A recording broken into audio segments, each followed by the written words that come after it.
I was sitting there, and as a first grader, mom and dad talking to the priest for about an hour and a half. Not the most interesting thing. So I'm just like, oh, I'm a pretty good chess player for a first grader. I'm going to go challenge Father. And so I brought up the chessboard, and I was like, Father, do you want to play chess? And he goes, yeah, sure. And so we proceed to play chess, and it was the shortest chess match I've ever had in my life. He proceeded to beat me in a total of 2 moves, which I didn't even know was possible up to that point. And needless to say, he pretty much instantly gained the respect and admiration of my first grade self. And after this, I just grew in friendship with Father Andy, and that friendship really softened my heart, and I was just like, maybe God's calling me to be a priest.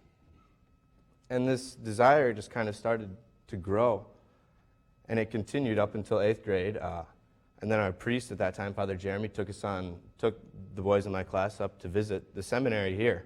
And I was just like, whoa, this is awesome.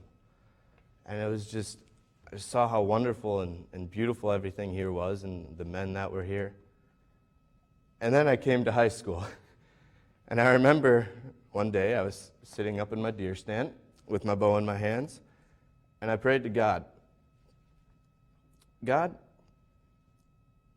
I know you're probably calling me to seminary and to be a priest, but, would it be okay if I had a girlfriend first?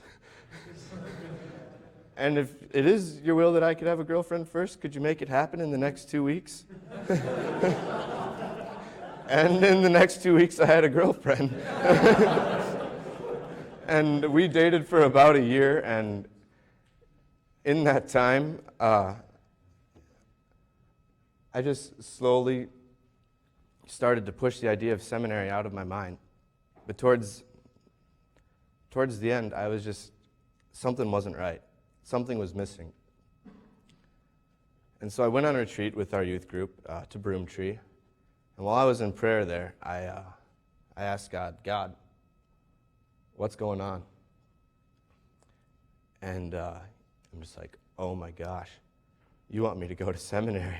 I'm just like, all right, God, I'm not ready for that big of a step yet. Could you just help me break up with Autumn? Because I was scared to break up with my girlfriend. And he did.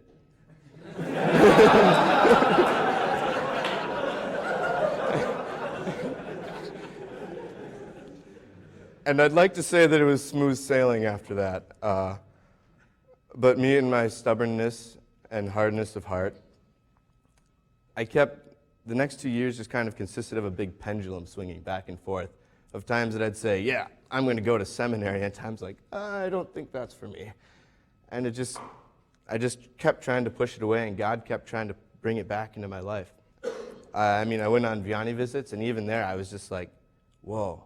Every time I went, I was just inspired again. But when I got out, when I went away from those visits, I always tried to push the idea away again.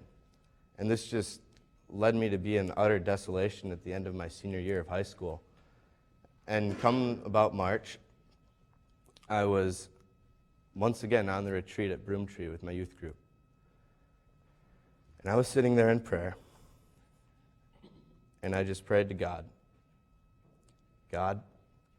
what the heck? I've been asking you now for years what you want me to do, and you haven't told me yet. I was like, so just hit me with it. I'm ready to receive it. I'm tired of waiting.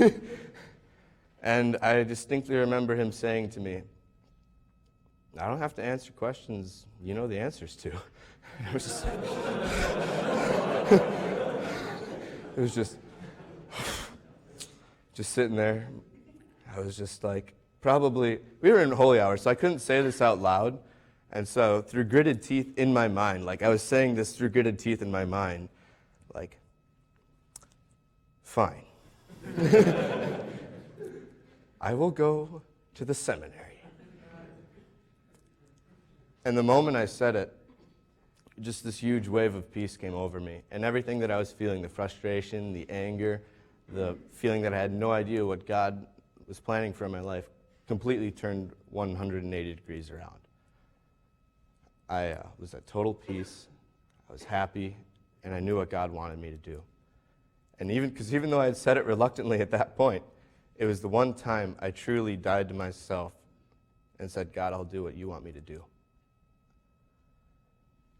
And so I'm just so thankful that God stuck with me through my stubbornness and hardness of heart, and that he brought me here to be at SJV with you, my brothers, and the priests here to form us. And all I can really say is, praise be Jesus Christ. Now and forever.